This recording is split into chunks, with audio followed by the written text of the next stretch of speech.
Doit-on réformer le régime des intermittents du spectacle? La question se pose régulièrement, encore plus depuis que la Cour des comptes a pointé un déficit d'1 milliard d'euros.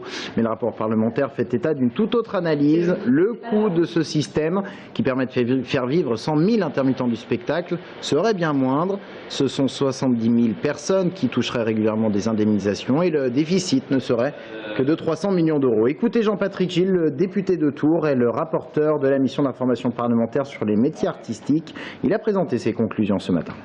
Ce que la Cour des comptes répète à l'envi, c'est un déficit comptable d'1 milliard d'euros.